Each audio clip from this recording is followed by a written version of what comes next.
Trading session में triggers भी हैं जिस पर नजर रखनी है। फार्मा स्पेस है जिसमें धीरे धीरे अब खबरें आना शुरू हो चुकी है। पावर स्टॉक्स हैं जो फोकस में है और इसके अलावा भी काफी कुछ है। आइए खबरों वाले शेयर्स जान लेते हैं शरद से। गुड मॉर्निंग शरद, बताएं। Good morning Mansi. तो सबसे पहले जो है कोल इंडिया की एनालिस्ट मीट हुई थी और उनके अहम टेकअवेज पे हम फोकस करते हैं। यहाँ पे उन्होंने कहा कि 700 मिलियन टन का प्रोडक्शन जो है वित्त साल 2023 तक कंप्लीट हो जाएगा। हालांकि वेज कॉस्ट जो है थोड़ी बढ़ सकती है लेकिन वो ऑफसेट हो जाएगी प्राइस हाइक्स के कारण। वित्त साल 2023 के लिए कैपेक्स लगभग 16,500 करोड़ का जो है एस्टिमेट है और अभी उनको 300% मिल रही है प्रीमियम ई ऑक्शन प्राइसेज में और इस रेंज में ही आगे जाते हुए रहने वाली है मीडियम टर्म लेवल्स पे। इसके अलावा जो इम्पॉर्टेंट टारगेट है 1 बिलियन टन का, जो 100 करोड़ टन का आउटपुट है वो जो है 2026 में होने वाला है। 2024 का टारगेट था लेकिन कोविड के कारण जो है ये पुश बैक हो गया है। पावर फाइनेंस में भी दो इम्पॉर्टेंट जो है नज़रिए आए हैं उनके प्रेजेंटेशन में। वहाँ पे उन्होंने अपने ऑब्जेक्ट क्लॉज में एक चेंज की है।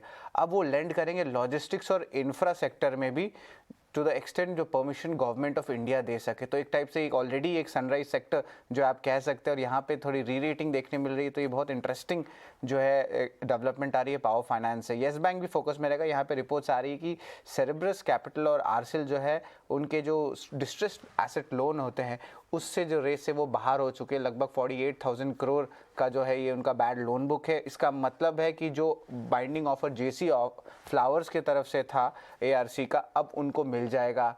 एंड रिजल्ट ये होगा कि जब ये सारे डिस्ट्रेस लोन्स चले जाएंगे तो इनके जो बैड लोन्स होते हैं येस बैंक के अब वो निल हो जाएंगे, ख़त्म हो जाएंगे। एम का भी फोकस रहेगा। उनकी XUV 400 जो एकमात्र जो इलेक्ट्रिक SUV फुल है वो डिलीवरी अपनी स्टार्ट करेगी 2023 के जनवरी एंड से और इनिशियली जो है 16 मेट्रो सिटीज़ में जो है बिकवाली होगी जैसे कि मुंबई, बेंगलोर, चेन्नई, दिल्ली।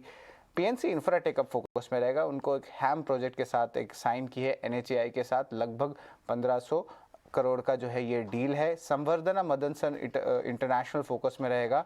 पहले स्टॉक को हम लोग मदरसन सुमी कहते थे। यहाँ पे उनका एक लॉन्ग टर्म एग्रीमेंट साइन किया है डालमर इंडिया कमर्शियल व्हीकल्स के लिए जहाँ पे वो सप्लाई करेंगे complete frame assembly. GMR power भी फोकस में रहेगा। यहाँ पे ऑलरेडी एक डेट जो है रिस्ट्रक्चरिंग चल रही थी।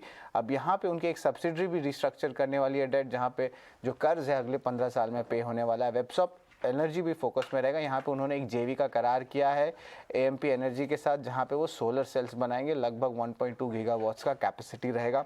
और आखिर में बात करेंगे इप्का लैब से। यहाँ पे उनकी मैनेजमेंट मीट हुई है ईडलवाइस के साथ। तो उन्होंने मेंशन किया कि जो API बिजनेस है वो FY24 के बाद जो है उनकी जो है ग्रोथ देखने मिलेगी और उनका जो सेल्स है उस सेगमेंट का वो 2 गुना बढ़ जाएगा अगले 3 से लेकर 4 साल में। और नए नए प्रोडक्ट एडिशंस भी होने वाले हैं स्पेशली UK सेगमेंट से FY24 के लिए। तो ये टाइप्स आप कह सकते हैं बिट्स एंड पीसेस में ऑल अराउंड सेक्टर्स में न्यूज़ फ्लो आ रही हैं। बिट्स एंड पीसेस में कई सारे न्यूज़ फ्लोज आ रहे हैं और M&M की नई लॉन्च को लेकर तो कल से ही हम बात कर भी रहे हैं और अब ये डिलीवरी जो है वो जनवरी से शुरू होने वाली है। तो इसके चलते ये स्टॉक भी है जो कि रडार पर रहेगा। कोल इंडिया एनालिस्ट मीट के टेकअवेज हैं जो कि शरद ने हमें बताएं और साथ ही GMR power, Websol energy, Ipca labs की भी मैनेजमेंट मीट हुई और FY24 के बाद 3 से 4 साल में बिक्री 2 गुना हो सकती है। ये संभावना, ये संकेत यहाँ पर मैनेजमेंट टेकअवेज में निकल कर आए हैं। लेकिन एक और खबर है जो कि जानना बेहद अहम है, राइस एक्सपोर्ट से जुड़ी खबर। जी हाँ, आज से टुकड़ा चावल के एक्सपोर्ट पर पाबंदी लगने जा रही है। एक्सपोर्ट बैन से किन लिस्टेड कंपनियों पर असर पड़ेगा, इसके मायने क्या हैं, ये सब जानते हैं शरद से। शरद बताइए।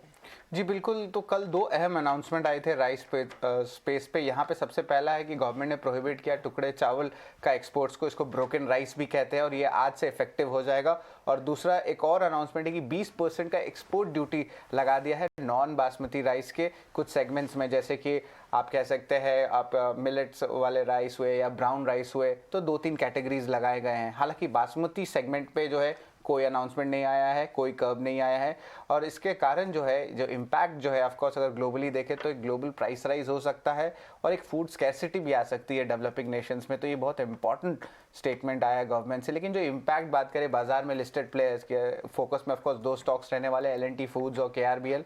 यहाँ पे ज़्यादा इम्पैक्ट नहीं देखने मिलेगा। इसका रीज़न ये है क्योंकि जो बासमती और स्पेशलिटी सेगमेंट है यहाँ पे उनके मेजॉरिटी ऑफ रेवेन्यूज़ आती है। लगभग 10 से लेकर 20% तक का जो रेवेन्यू है आपके नॉर्मल राइस के जो सेगमेंट है उनके एक्सपोर्ट्स में देखने मिलती हैं। और डीलर से भी हमारी बातचीत हुई कल, तो उन्होंने कहा कि जो लॉन्ग टर्म में जो एग्रीकल्चरल पॉलिसी है बासमती एक्सपोर्ट्स के लिए उसको अनचेंज रखा जाएगा। KRBL का लगभग 41% रेवेन्यू जो है एक्सपोर्ट से आता है और LNT फूड्स का जो है उसका ऑलमोस्ट 68% रेवेन्यूज आता है। पर याद रखिए इनके कॉन्सेंट्रेशन है, यूरोप में जाती है बासमती राइस, फिर आपके राइस जाती है मिडिल ईस्ट में, अमेरिकाज में, और जो नॉन बासमती राइस होती है वो जाती है कभी कभी जब डिमांड आता है तो चाइना में या अंडर डेवलप्ड कंट्रीज जो अफ्रीका में उसका। तो ये ज़रूर ध्यान रखिएगा।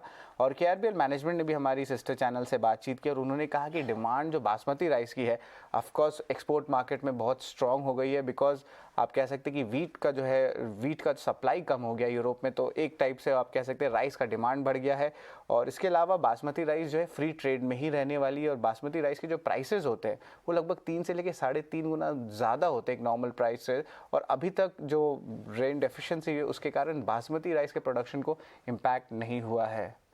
बिल्कुल, ये बहुत इंपॉर्टेंट अपडेट है शरद जो आप हमें बता रहे हैं, क्योंकि ऑफ कोर्स यहाँ पर राइस एक्सपोर्ट को लेकर नए नियम, नए प्रोटोकॉल सेट होते हुए दिखेंगे, लेकिन इसका इम्पैक्ट लिस्टेड प्लेयर्स पर क्यों ज़्यादा नहीं पड़ता दिख सकता है। LT फूड्स, KRBL जैसे स्टॉक्स इस लिस्ट में शामिल हैं, लेकिन बासमती चावल जो है वो फ्री ट्रेड के दायरे में ही रहने वाले हैं और बासमती चावल की कीमतें जो हैं सामान्य से करीब 3.5 गुना बढ़ती हुई देखने को मिली हैं।